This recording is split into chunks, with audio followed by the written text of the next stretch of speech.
Hi, I'm Sarah with Dandelion Seeds Positive Parenting, and I'm going to share another real life example of playful parenting in action. This time I'm going to talk about it as far as helping prevent a meltdown, or as I call it, a big emotional release. If you've heard me speak before, you know that I don't like calling meltdowns because they have a negative connotation.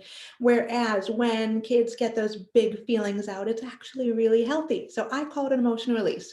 Regardless what you call it, though, here is a situation that I encountered in my own life the other day, and I wanted to share it with you. So, my daughter and I recently switched her bedroom with what had been my office. So, everything's a mess, everything's disheveled, and here we are. So, the other morning, I was hanging some pictures on her wall, but I was hurrying. I was late for an appointment, and I just wanted to be done, and things were not moving as quickly as I wanted them to. So, without closely paying attention, I put a picture into a picture frame and hung it on the wall and promptly realized that I had put the picture in upside down. So, whoops.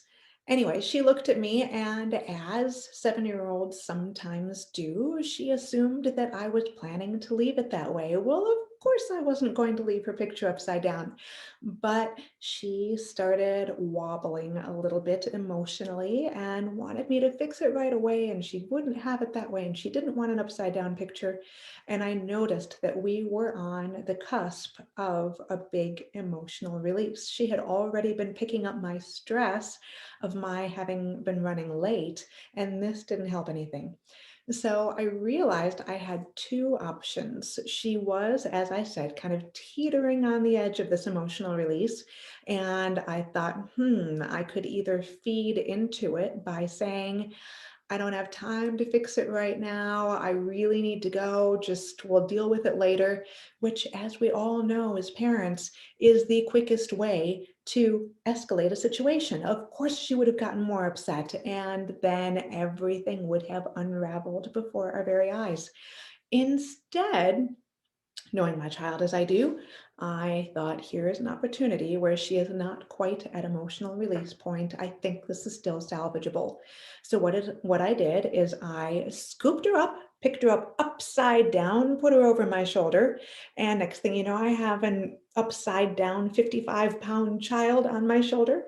And I said, see, now the picture looks right side up. The only thing we have to do is turn the rest of your room upside down so it finally looks correct. And she, of course, got the giggles because it was a gentle form of roughhousing, which we know from brain science releases stress hormones and replenishes us with hormones that make us feel joyful and happy. So I kept her upside down, looking around the room until I had basically gently shaken out all the laughs, all the giggles. And when I put her down, she literally realized that she had been seeing now with a whole new perspective, and figuratively, of course. So she was much calmer. We were in a much better place. And then she was able to hear me say, I didn't mean to do that. I am not planning to leave your picture upside down. Of course, we will fix it. And that, of course, was as simple as plucking it off the wall, taking the picture out of the frame, reinserting it, and hanging it back up. So we managed to avoid the big emotional release. We got to use play, excuse me while I knock over my plant. We got to use play, have some fun, and reconnect in the process through playful parenting.